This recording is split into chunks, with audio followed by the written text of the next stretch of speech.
Welcome to the Workers' Party podcast with Joti Brar.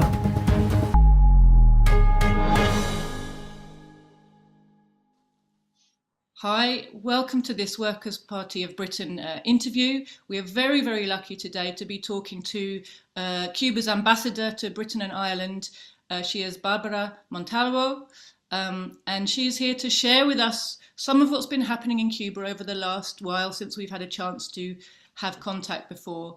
In particular, the things we want to talk about today are the difference in the attitude to COVID between a socialist and a capitalist country. And we want to really hear the direct experience of the Cubans in how they have faced this pandemic, and particularly how they're facing the pandemic has interacted with the blockade, which of course has been something that's caused difficulties to Cuba and tried to strangle Cuba's revolution ever since the revolution happened, 60 years ago, but which in particular during COVID has caused particular problems. So I'd like to welcome you, Bárbara, to this interview. Thank you so much for the opportunity to speak to us and for our audience to hear directly from Cuba. And just ask you really, first of all, how did COVID first arrive in Cuba, and what were the precautions that the Cubans took when they knew it was bound to arrive? First of all, many thanks, Joti, for this opportunity on such a special date like 13 August, the birthday date of our Commander-in-Chief, Fidel Castro.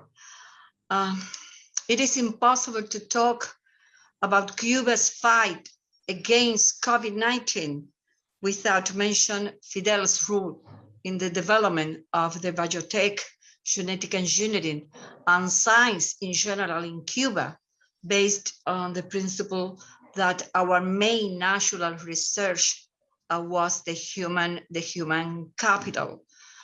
Fidel foresaw that one day the biotech development would contribute to the development of the nation, to the safeguarding of our population, and a better fulfillment of our internationalist duty. The most recent and moving example of this is what the Cuban scientific community is doing at this point in history. Remembering Fidel's legacy, if you don't mind, I want to mention that today, the online meeting, Fidel, a man of science with a vision for future, will be held at 3 p.m. UK time. And the event is organized by the Sao Paulo Forum and the Communist Party of Cuba. And you can watch it live on the Forum Facebook page in English. So let me talk a little about COVID-19. The Cuban health system is well known for its prevention work, and this has been one of the most important pillars in the battle against the pandemic.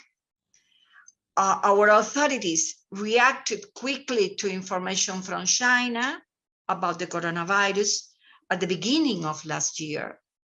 In January 2020, our government established a national intersectoral commission for COVID-19, updated our national action plan for epidemics, initiated surveillance of at ports, airports, marines, provided COVID-19 response training for border and immigration officials, and drafted a prevention and control plan. Cuban specialists traveled to China to learn more about the new coronavirus behavior, and commissions of the Government Scientific Council began to work on combating the virus.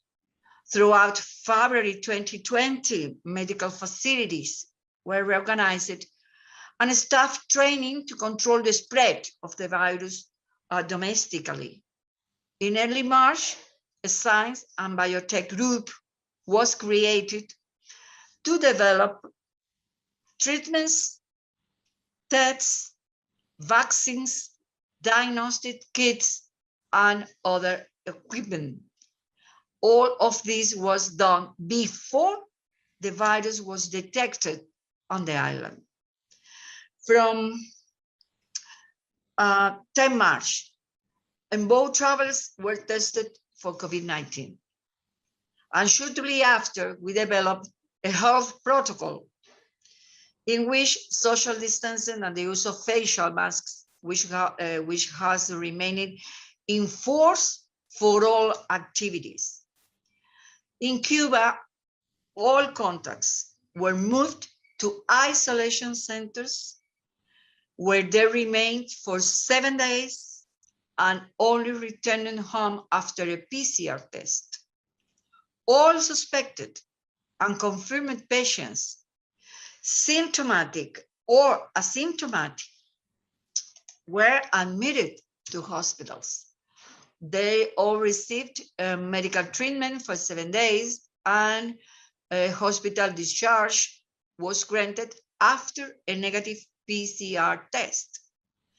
Then they continue in isolation at home for another 14 days with daily follow-up by family doctors.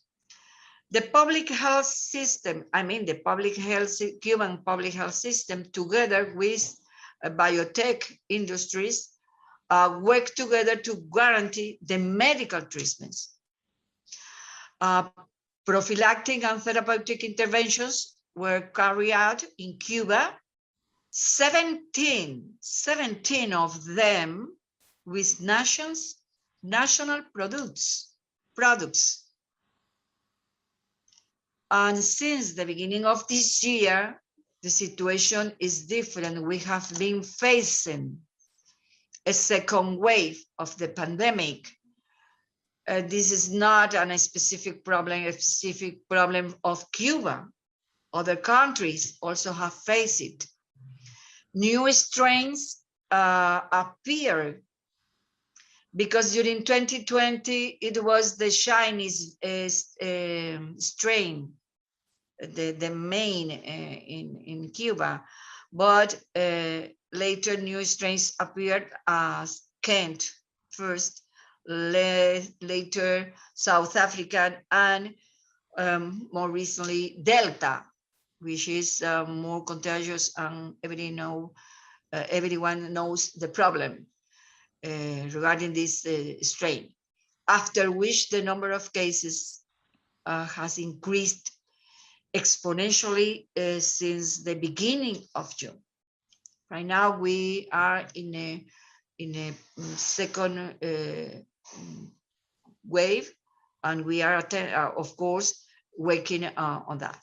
Currently, the isolation protocol has been updated, but because of it's easy to understand the economic situation of Cuba. If you remember my first comments, how much cost to sustain this kind of protocol. So the protocol has been updated in the case of asymptomatic and symptomatic patients who do not present complication of the disease and who do not belong to risk groups staying at home. All pregnant and puerperal women and children under 12 years of age are admitted to hospitals. The positive cases that are kept at home are followed up by family doctors with systematic home visits. I conclude that our authorities continue their efforts to stop the spread of the COVID, and the people's vaccination program is in course with our homegrown vaccines. It was impossible for Cuba to guarantee the all population vaccines, bought it. We do not have we do not have money for that. So we need to create our own vaccines. And as you must be aware, the Cuban National Regulatory Agency approved the Abdala vaccine on July 19, making Cuba the first Latin American country to develop a successful COVID vaccine, which is 92% effective after 3 doses. There are other candidate vaccines in the works, including Soberana 2, which is 91% effective when combined with a booster shot called Soberana Plus. All the provinces of the country are vaccinating. Havana, the capital, and the special municipality of Isla de la Juventud, Youth Island, concluded, and at the moment, more than 40% of the municipalities in the country are in the vaccination process in just 1 month since the authorization of Abdala. Meanwhile, the administration of doses to risk groups continues, of course. I should also mention that the vaccination of pregnant women in the first, second, and third trimesters, as well as of the women who breastfeed, is in this particular case are in this moment receive the vaccines. On the other hand, convalescent health workers have already been immunized with Soberana Plus. And there is a clinical trial named called Ismaelillo, which is a poem of José Martí. Ismaelillo is the name of a poem of José Martí. And this is a phase 1 and 2 study in the age between 3 and 18. According to official data collected by our War in Data as of 10 August, it's not a Cuban source, it's a British source. More than 10.9 million of 10.9 million of doses have already been administered in the country, with 25% of the population fully vaccinated. I think it's an enormous effort for a Cuban, a nation like Cuba, a country like Cuba. But it is not enough. We are continuing, and we need to complete the vaccination program in order to guarantee a better condition regarding to the pandemic. And I mentioned that only 1.1% of people in low-income countries have received at least 1 dose. In Cuba, I repeat, 25% right now of all of our population is fully vaccinated. That's what I can comment to you and the friends about the COVID item. It's wonderful. Thank you, Ambassador. And it's interesting, or it feels right that we're talking about this fantastic national effort of the Cuban people on Fidel's birthday, when, as you rightly said, he was a man of science. He and the revolution realized the importance of investing in things that would benefit the people. And not only the Cuban people, but people all over the world have been benefited by Cuba's work. And in fact, it's a lesson, I think, for us in anti-imperialism when, you know, the imperialists try to strangle every attempt of a nation or a people to be independent. But of course, with their sanctions, with their blockades, yes, huge suffering is caused. But also what is caused is a push back to become self-sufficient. And you see it all over the world that the longer sanctions regimes continue, the less effective they become. We're seeing it in Iran, we're seeing it in Russia, we see it in China, because countries develop the things they need for themselves and they start to cooperate with one another.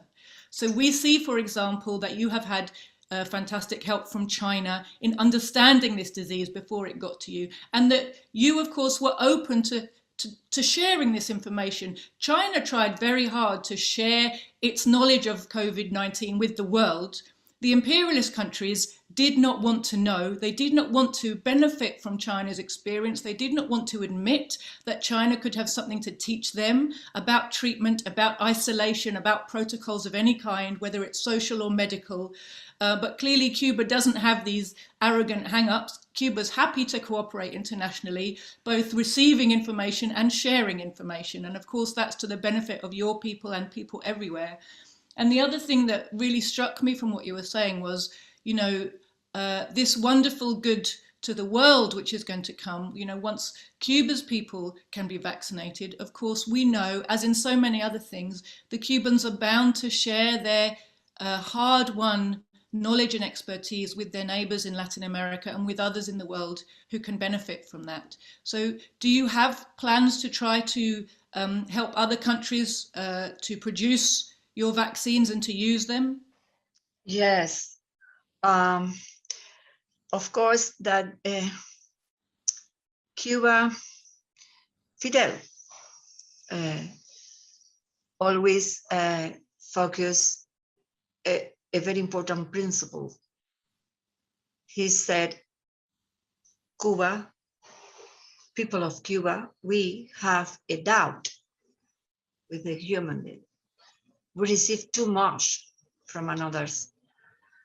And we act in a manner to respond to all of this that during our history we have received from others. It explains the internationalism principle that it's present in all of our work. First, I would like to underline that in this particular aspect of COVID, our scientists from Cuba are shared with many others around the world, of course, by virtual vias. The experience, our results, our drugs, all that we are can contribute to an effort that necessary be of all the humanity. All are affected by COVID. Right now, we don't know what will happen in the future, in the near future. We don't know that. So it's necessary to share information and experience and the results. We we produce some medicines in Cuba that is in the protocol of COVID, and we are some experiences our therapy, and all health personnel of Cuba contribute in this manner. And by the other hand, we are attend some requestment, some interest of other country. In case of, for example, Iran, the Republic of Iran, we made an accord to extend in Iran the trial of the Soberana, And later we are conclude an accord to produce in a mixed by the Institute Pasteur, is the name? Yes. In the Institute Pasteur of Iran and the Institute of Vaccine of Cuba produce. And we need to prevent and to attend the Cuban people, but it's sure that we share with poor people, with poorest people that we have. So it will be a vaccines, I'm sure, not only for Cuban people. I'm sure. A vaccine for many others, I would like to comment, if you don't mind, Joti, some aspects of the blockade. Please do. And because it's very important, this message, I think. We are facing the pandemic in a context of tightening of the blockade. It's a illegal blockade, and you know very much about it. These measures has been strengthened to unprecedented levels by the Trump administration, and Biden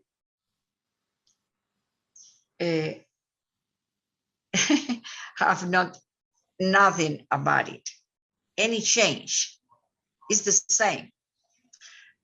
And as part of these measures, an intensive and defamatory campaign against the medical cooperation offered by Cuba has been conducted, which asks for the threat of sanctions against Cuba leaders and pressures exerted on recipient states to make them dispense with said cooperation. It means the Cuban medical cooperation has been one of more important target of the US attack. And this has to do with the solidarity and to share. For decades, we have accumulated experience in the international cooperation in the health sector, as acknowledged by the World Health Organization. Is public.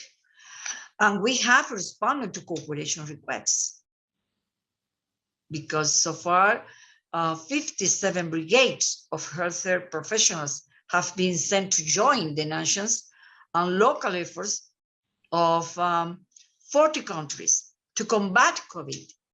And this health cooperation has been attacked permanently by the United States. We have also shared some medicines produced in Cuba, as I mentioned you, on the prevention of therapy against the disease, on all of these actions are undertaken without neglecting the responsibility of protecting of the Cuban population. But for the United States, it's unacceptable that Cuba has such a powerful health system capable not only of ensuring health care of its population, but also of providing international medical cooperation to millions of people around the world. And I can assure that assisting others and sharing what Cuba has in part of our values remain as a main principle of Cuban conduct. We will never give up doing what we know is a duty to do. I don't know if you want to some comments about the effects of the blockade, of any question in this particular aspect. I mean, what occurs to me listening to you there, Barbara, is really the stark contrast between the priorities of the imperialist countries and of a socialist country. And for the people of the world, the contrast is very, very clear. You know, we have only to look at your near neighbours. We look at Jamaica, we look at Haiti, you know, we look at what happens to the people in Puerto Rico, you know, to understand what we should compare the Cuban people's achievements with. It's not the swimming pools of Beverly Hills and the mansions of the super rich we need to compare you to. It's the plight of the poor in the rest of the world who have not yet broken free. And the fact that Cuba, so small Cuba, you look at the map, look how big is the United States, look how small is Cuba. Why is tiny Cuba such a threat to a huge global power like the United States? Do they need every resource, every worker? Well, actually they do. But also your example, and it's just by existing and being independent and showing what you can provide for your people, you're an example which shines a light, you know, so brightly around the world, and particularly across Latin America. But also, it's not just an example, because your solidarity actually materially helps others, even in small ways, and it encourages them. It encourages them to understand what they can do for themselves, and that another world is possible, that social change is possible, and building the new society is possible. And Cuba's steadfastness, the steadfastness of people who have made their social revolution and stand by it and build despite everything that's thrown at them by the biggest powers in the world. And it's the actions of little tiny countries like Cuba, or, you know, unequipped barefoot soldiers in Afghanistan, which show that imperialism is not the giant that it tries to show us that it is. It's not unbeatable. In fact, imperialism hasn't won a war since the Second World War, and that war was really won by the USSR, by the socialists. It was the socialists that beat fascism, not the imperialists. And, you know, so Cuba's role in the world is so important. And so we understand why it's the target of so much attack. And we also understand why the Cubans work so hard to defend themselves against these attacks. I wondered if you could talk to us a little bit, Ambassador, about the way that the US, and of course there was hope, there were a lot of hopes for people, progressive people around the world, that if Trump went and Biden came in, things would be different in Iran, different in Afghanistan, different for Cuba, different for Venezuela. And of course, in Latin America in particular, we've seen that the screws have got tighter, not looser.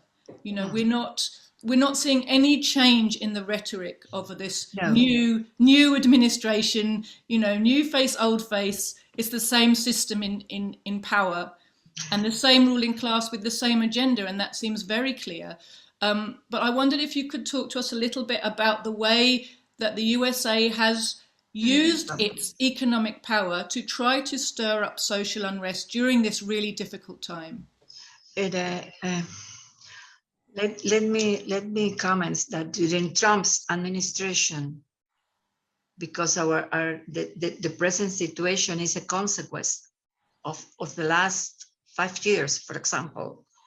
During Trump's administration, the blockade reached unprecedented level, as I comments, and 243 measures were applied, and 50 of them during the pandemic, and all focus affecting our main source of income. Cuba, at the end of Trump's administration, was included in the arbitrary and unilateral list of states sponsors of terrorism, which affects our currency exchange with third countries and preventing the acquisition of medical supplies or raw materials for the national production of medicines. And until the present, I insist, Biden administration has not changed any of these measures. It's interesting that the tightening of the measures and actions applied to asphyxiate Cuba, particularly during the pandemic, has taken place in the period when the Cuban model has undergone the most change. It is obvious that the goal is to prevent at all costs that this model prove efficient. As you are aware, as part of this ongoing campaign against Cuba, last 11 July, violent groups by the US government took advantage of the economic situation and the legitimate concerns of the population, because the situation is too hard, to undertake acts of vandalism against public places and edges in some cities of Cuba. And it is true that unprecedented events occurred in Cuba, but there was no social explosion on the island.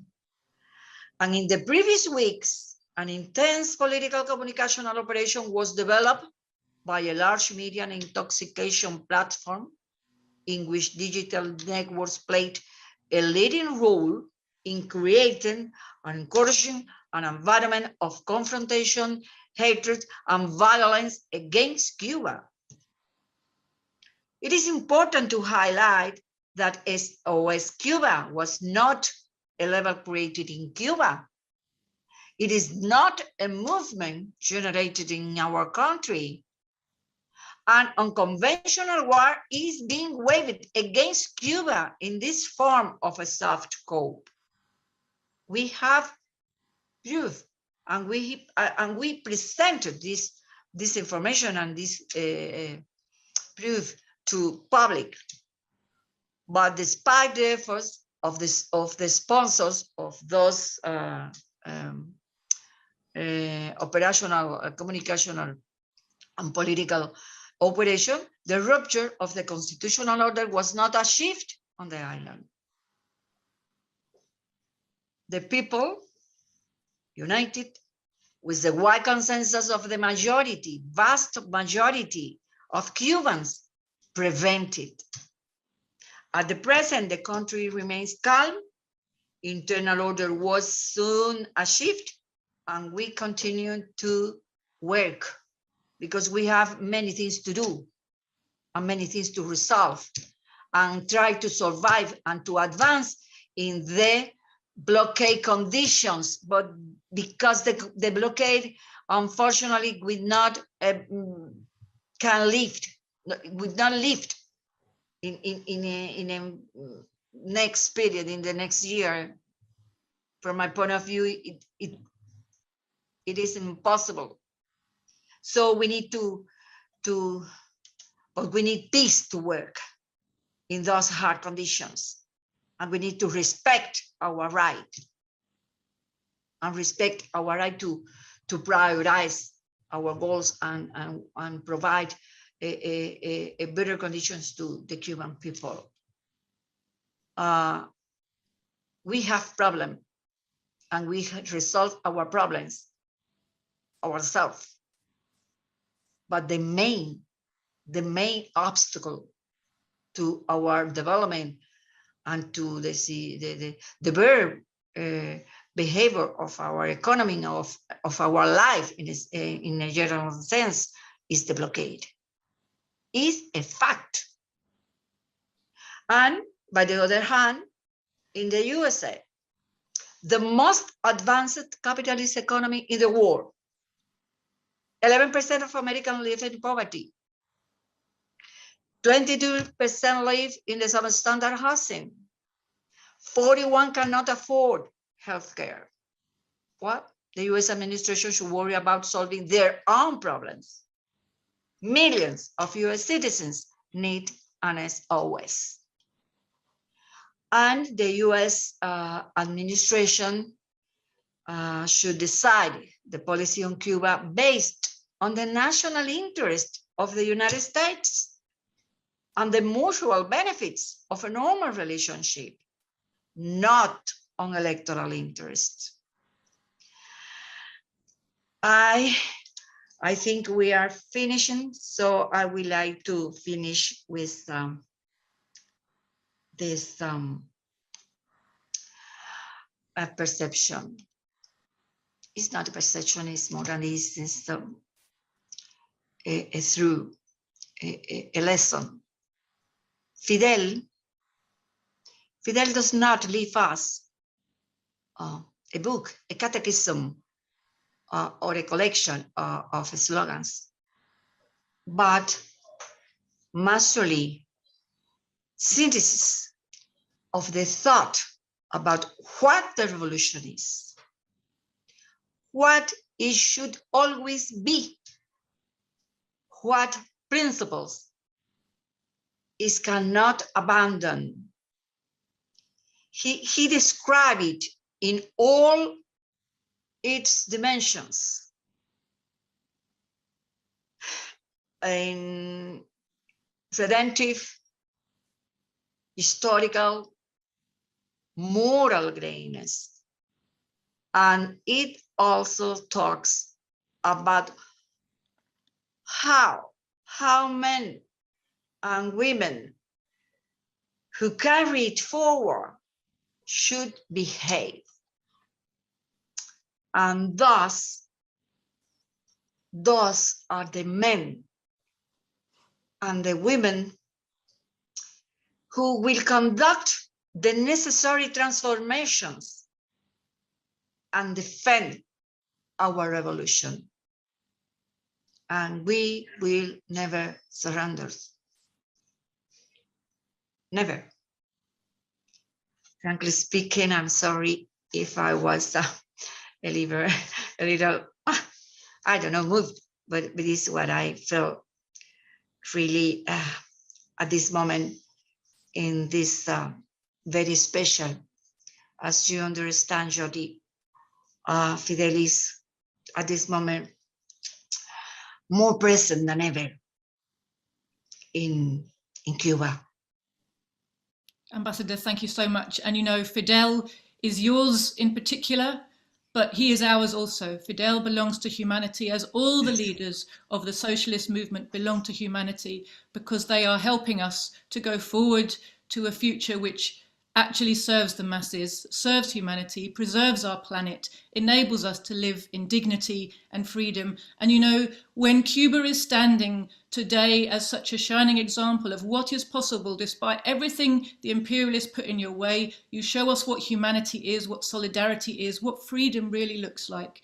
At a time when we in the West, in the richest countries, are seeing massive increases in poverty and inequality and unemployment, decreases in life expectancy, rising in infant mortality. All of the gains of the post-war period are being reversed, and a truly Victorian, what we used to call Victorian Britain, the ruthless capitalist way of life is coming back to our countries. And so what is being done for the Cuban people stands to us like a beacon of hope. We are with you. The British people who are progressive support you and learn from you, and will do everything in our power to spread an understanding of what Cuba really is against the media lies. But increasingly, British workers are learning to understand that the media is full of lies, and they are suspicious of the lies they are told. And the lies about Cuba, particularly after all these decades, are harder and harder to swallow, to be fair with you. And we are very happy to maintain our relationship with you, to hear from you, and we hope we'll be able to hear from you again. And in the meantime, on this really auspicious anniversary, we send our best greetings to you, to the Cuban people, to your party, and your president, and happy birthday, Fidel.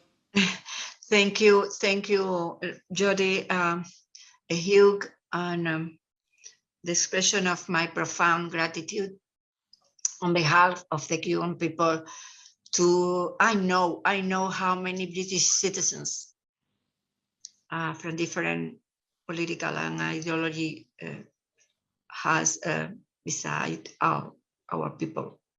And I appreciate it so much.